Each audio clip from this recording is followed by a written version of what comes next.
दोस्तों, स्वागत है आपका हमारे चैनल बातें हिंदी की पर। मैं डॉक्टर प्रीति पांडे आज लेकर आई हूँ रासो साहित्य। रासो साहित्य जो कि आदिकाल का बहुत ही महत्वपूर्ण भाग है और इसी के आधार पर आचार्य रामचंद्र शुक्ल ने आदिकाल को वीर गाथा काल नाम दिया था। इसके पहले हमने देखा था सिद्ध साहित्य को, नाथ साहित्य को, जैन या रास साहित्य को, और उम्मीद करते हैं कि उसमें दी गई जो भी जानकारियां थीं आपके लिए उपयोगी होगी। हम आप तक सही जानकारी पहुंचाने का प्रयास करते हैं। आज देखते हैं रासो साहित्य में। आदिकाल में चारण कवियों द्वारा अपने आश्रयदाता राजाओं की प्रशंसा में जो वीर गाथात्मक साहित्य लिखा गया उसे रासो साहित्य के नाम से जाना जाता है। तो एक चीज़ यहाँ कंफर्म हो जाता है कि चारण कवियों द्वारा लिखा गया रासो साहित्य, और किसके लिए? अपने आश्रयदाता राजाओं की प्रशंसा में और उनकी वीरता का गुणगान किया गया। उसी साहित्य को हम जो है रासो साहित्य के नाम से जानते हैं। आगे बहुत ही महत्वपूर्ण कि रासो शब्द की उत्पत्ति किससे हुई। देखिए, इसमें एक मत नहीं है, अलग अलग विद्वानों ने अलग अलग शब्दों से ही रासो शब्द की उत्पत्ति मानी है और यहाँ सभी विद्वानों के अनुसार हमें देखना होगा, क्योंकि परीक्षाओं में किसी के भी अनुसार पूछा जा सकता है। देखते हैं, गारसद तासी ने राजसूय शब्द से रासो शब्द की उत्पत्ति मानी। यहाँ पे जो राजसूय यज्ञ होता था उसी से यह शब्द निकला है और उसी से जो है गारसद तासी मानते हैं रासो शब्द की उत्पत्ति। अगला, आचार्य रामचंद्र शुक्ल। आचार्य रामचंद्र शुक्ल रसायन शब्द से रासो शब्द की उत्पत्ति मानते। तीसरे हैं हरप्रसाद शास्त्री। हरप्रसाद शास्त्री ने राजयश, देखिए यहाँ राजा यश नहीं होगा, यह राजयश होगा। राजयश शब्द से हरप्रसाद शास्त्री जो हैं वह मानते हैं। नंद दुलारे वाजपेयी हैं, वह रास शब्द से रासो शब्द की उत्पत्ति मानते हैं। हजारी प्रसाद द्विवेदी ने रासक शब्द से माना। रामस्वरूप चतुर्वेदी ने रासो शब्द से जो है रामस्वरूप चतुर्वेदी मानते हैं रासो शब्द की उत्पत्ति। दशरथ शर्मा भी रासक शब्द से मानते हैं। देखिए, इसके पहले हमने देखा कि हजारी प्रसाद द्विवेदी भी रासक से मानते हैं और दशरथ शर्मा इन्होंने भी जो है रासक शब्द से माना है। चंद्रबली पांडे इन्होंने भी रासक शब्द से रासो शब्द की उत्पत्ति मानी है। तो यदि हम इस प्रकार से तीनों को अलग कर लेते हैं तो हजारी प्रसाद द्विवेदी और दशरथ शर्मा तथा चंद्रबली पांडे, इन तीनों लोगों को एक साथ लिख के इसको ध्यान में रख सकते हैं कि इन तीनों ने ही रासक शब्द से रासो शब्द की उत्पत्ति को माना है। तथा माता प्रसाद गुप्त है, यह भी रासक शब्द से ही मानते हैं। अब इसमें एक और जुड़ गए, 4 लोग हो गए। तो यह जो है बहुत ही इम्पॉर्टेंट है और इसे हम पूरी तरह से याद करेंगे। रासक शब्द से जितने लोगों ने माना उन्हें एक तरफ कर लेंगे, बाकी को अलग अलग से याद रखेंगे। आगे देखते हैं रासो साहित्य की विशेषताएं। क्या उस समय की प्रवृत्ति थी, क्या विशेषताएं थी, इसे जानना आवश्यक है। रासो साहित्य की विशेषताएं, इसमें पहला है, यह साहित्य मुख्यतया चारण कवियों द्वारा लिखा गया है। अभी हमने पहले भी पढ़ा कि चारण कवियों द्वारा आश्रयदाता राजाओं की प्रशंसा में लिखा गया वीर गाथात्मक जो साहित्य था उसे ही रासो साहित्य के नाम से जानते हैं। तो यह वही चारण कवि हैं। दूसरा, आश्रयदाता राजाओं के ऐश्वर्य एवं शौर्य का अतिशयोक्तिपूर्ण वर्णन। देखिए, जब हम देखते हैं पृथ्वीराज रासो हो या फिर वह खुमान रासो हो, वहाँ राजाओं के शौर्य का वर्णन तो है, ठीक है, लेकिन वह कैसा वर्णन है? अतिशयोक्तिपूर्ण वर्णन है। कुछ चीज़ें ऐसी थी जो संभव नहीं है, लेकिन वह भी दिखाया गया है। तीसरा है युद्धों का सजीव चित्रण। हाँ, ऐसा होता था कि जो भी रासो साहित्य में जो चारण कवि होते थे वह राजा के कहीं ना कहीं मित्र होते थे या उनके साथ के ही लोग होते थे और वह राजा के साथ साथ युद्धों में भी जाते थे। वह वहाँ पर रहकर चीज़ों को सजीव अपनी आँखों से देखते थे और फिर साहित्य में वर्णित करते थे, इसलिए युद्धों का सजीव वर्णन हुआ है, चित्रण हुआ है रासो साहित्य में। चौथा देखते हैं डिंगल एवं पिंगल शैली का प्रयोग। डिंगल और पिंगल शैली से आशय है कि जहाँ वीर गाथात्मक रचनाएं जो हुई हैं, वीर गाथा या शौर्य को जहाँ दिखाया गया है वहाँ पर डिंगल शैली, और जहाँ पर श्रृंगार रचनाएं दिखाई गई हैं वहाँ पर पिंगल शैली का प्रयोग किया गया है। डिंगल और पिंगल को एक बार देख लेते हैं। डिंगल शैली में आपका आता है राजस्थानी प्लस अपभ्रंश, ये दोनों आते हैं आपके डिंगल शैली में, जबकि पिंगल शैली में आपका आएगा ब्रज और अपभ्रंश। अपभ्रंश तो दोनों में रहेगा क्योंकि आदिकाल की रचना है, लेकिन साथ में यदि राजस्थानी जुड़ गया तो वहाँ डिंगल होगा और ब्रज जुड़ गया तो पिंगल होगा। इसे आप ऐसे भी याद रख सकते हैं कि राजस्थानी थोड़ी कठोर, मतलब एक तरह से कहें कि थोड़ी रणभूमि वाली जो बातें हैं वो राजस्थान में राजाओं के रहने के कारण वो सारी चीज़ें उनकी भाषाओं में भी, उनकी भाषा में भी कहीं ना कहीं झलकता है। तो राजस्थानी का प्रयोग इसीलिए उन लोगों ने वीर गाथात्मक रचनाओं में किया। ब्रज जो कि कोमल है तो इसको जो है श्रृंगारिक रचनाओं में इन्होंने रखा। तो ब्रज और अपभ्रंश पिंगल, राजस्थानी और अपभ्रंश हो गया डिंगल। आगे देखेंगे प्रबंधात्मक काव्यों की रचना इसमें हुई है। प्रबंधात्मक जो है काव्य इसमें रचे गए हैं अधिक से अधिक। छठा है संकुचित राष्ट्रीय भावना। जब राजा लोग अपने ही देश में छोटे छोटे टुकड़ों में बटे हुए थे, अलग अलग जो है वो लोग अपनी ही प्रशंसा में लगे हुए थे, उन्हें राष्ट्र भावना से मतलब नहीं था, उनका सीधा अपने राज्य से था कि जिस राज्य में है उस राज्य को बचाना है, दूसरे राज्य में लड़ाइयाँ करनी है, चढ़ाइयाँ करके युद्ध को जीतना है। तो वहाँ पूरी राष्ट्रीयता की भावना नहीं थी।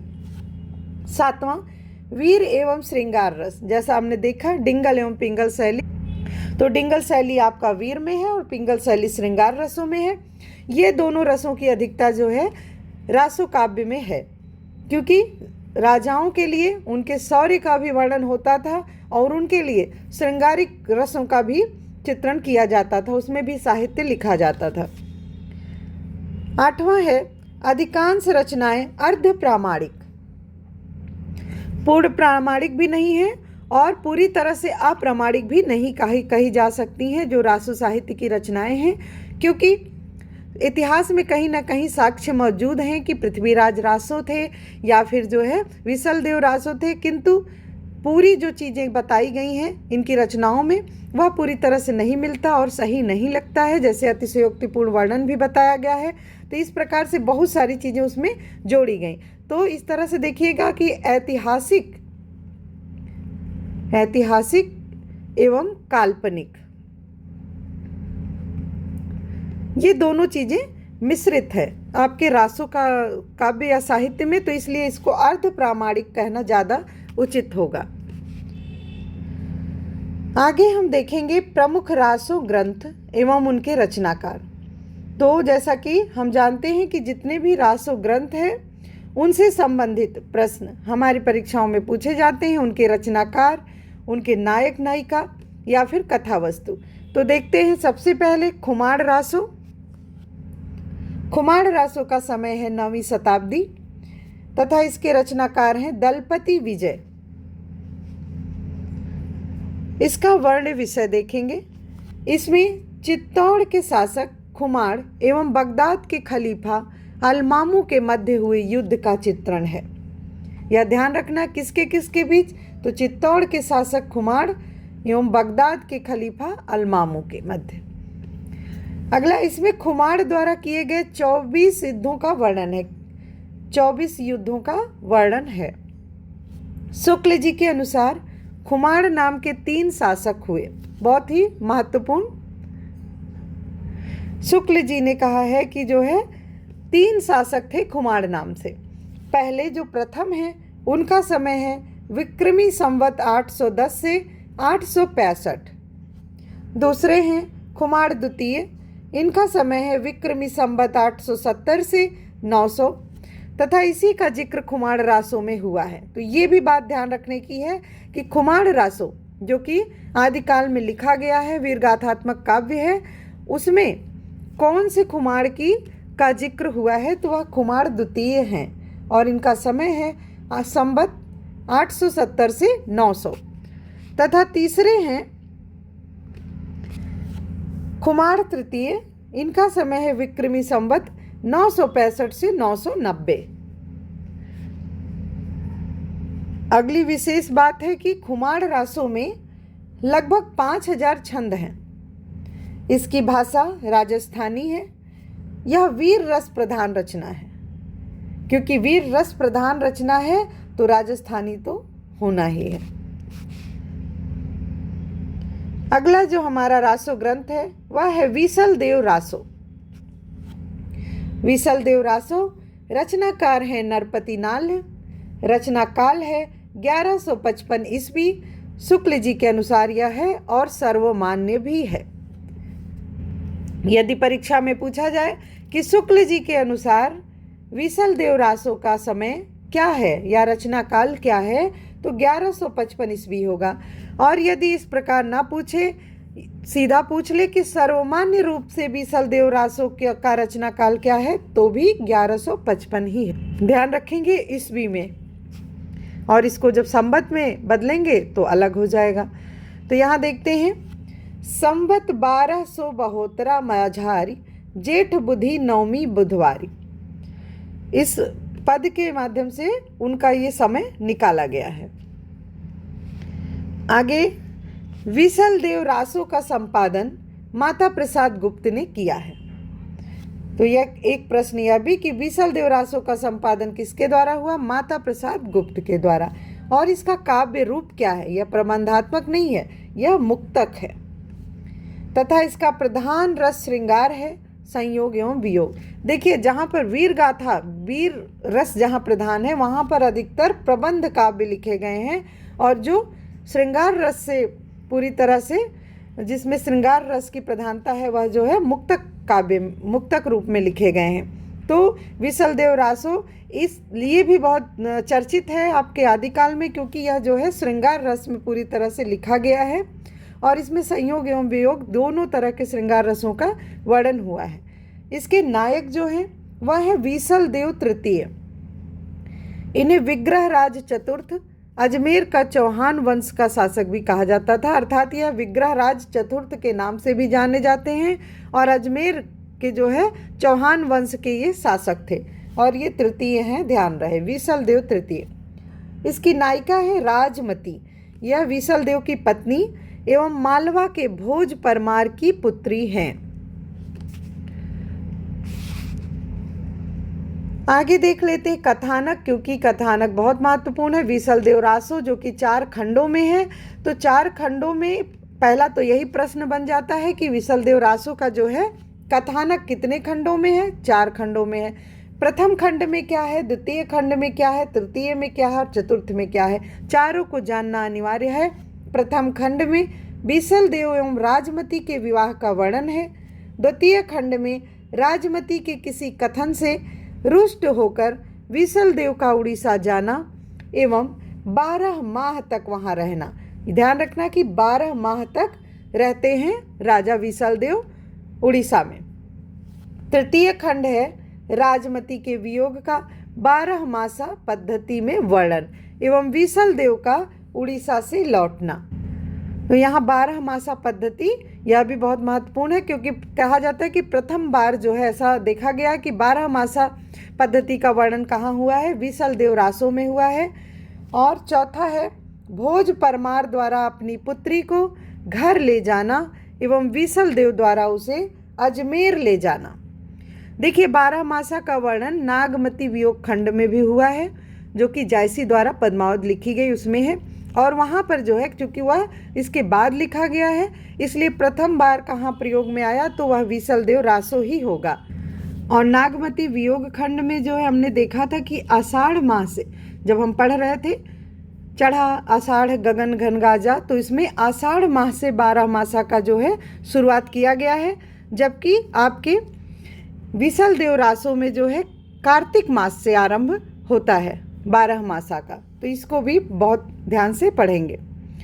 चतुर्थ खंड में हमने देख लिया, आगे देखते हैं। विसलदेव रासों से संबंधित विशेष तथ्य। पहला है कि यह श्रृंगारिक गेय काव्य है। यह पूछा जाता है कि विसलदेव रासो कैसा काव्य है? गेय काव्य है, जो कि गाने योग्य है। दूसरा, हिंदी में 12 मासा का वर्णन सर्वप्रथम विसलदेव रासों में हुआ। तीसरा, विसलदेव रासों में 12 मासा का वर्णन कार्तिक मास से आरंभ हुआ। तथा चौथा है कि इसमें जो शैली है, पिंगल, राजस्थानी, ब्रज एवं मध्य देशीय भाषाओं का प्रयोग हुआ है। आगे है विसलदेव रासों के संदर्भ में विद्वानों के कथन। सबसे पहले आचार्य रामचंद्र शुक्ल के अनुसार इन्होंने कहा कि इस ग्रंथ में श्रृंगार की प्रधानता है, वीर रस किंचित आभास मात्र है, संयोग और वियोग के गीत ही कवि ने गाए हैं। तथा डॉक्टर राम कुमार वर्मा का कथन है कि भाषा की दृष्टि से इस रासों को अपभ्रंश भाषा से सद्य विकसित हिंदी का ग्रंथ कहने में किसी को आपत्ति नहीं होनी चाहिए। अगला है डॉक्टर भागीरथ मिश्र के अनुसार, इनका कथन है कि यह ग्रंथ रासो ना होकर रास है, जिसमें विसलदेव और उनकी रानी राजमती का वर्णन है। यह एक विरह काव्य है जिसमें वियोग श्रृंगार रस का बड़ा सुंदर चित्रण हुआ है। इस प्रकार हमने देखा आज रासो साहित्य में खुमाण रासो एवं विसलदेव रासो के बारे में बहुत ही महत्वपूर्ण तथ्यों को। आगे हम अन्य जो महत्वपूर्ण रासो साहित्य हैं, रासो ग्रंथ हैं, उन्हें लेकर आएंगे। तब तक के लिए धन्यवाद।